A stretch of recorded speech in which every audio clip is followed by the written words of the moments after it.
تمهيدا للسيطرة الأمريكية على القطاع পঞ্চম দফায় বন্দি বিনিময়ের পর গাজাবাসীর জন্য এক নতুন দিনের সূচনা।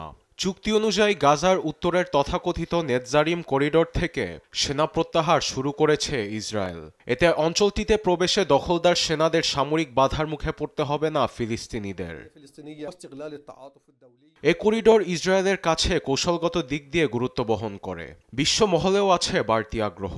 যুদ্ধের শুরুর দিকে উপত্যকার উত্তরাঞ্চলের একটা অংশকে নেতজারিম করিডোর ঘোষণা দেয় ইসরায়েল, যা গাজাকে করে দুভাগে বিভক্ত, একটি মধ্য দক্ষিণাঞ্চল আর একটি উত্তরাঞ্চল। ফলে দক্ষিণের লোকজন উত্তরে প্রবেশের সুযোগ ছিল না।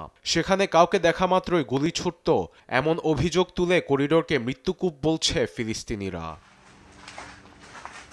গাজার 13% দখল করে থাকা অংশটি প্রসঙ্গে সাবেক ইসরায়েলি প্রধানমন্ত্রী এরিয়েল শ্যারন বলেন, নেতজারিমেই লুকিয়ে আছে তেল আবিবের ভাগ্য। সেখানে সামরিক প্রতিষ্ঠার প্রসঙ্গটিও তিনি তুলে ধরেন। আর সে পথ ধরেই নেতজারিমে কমপক্ষে 12টি সামরিক ঘাঁটি তৈরি করেন নেতানিয়াহু।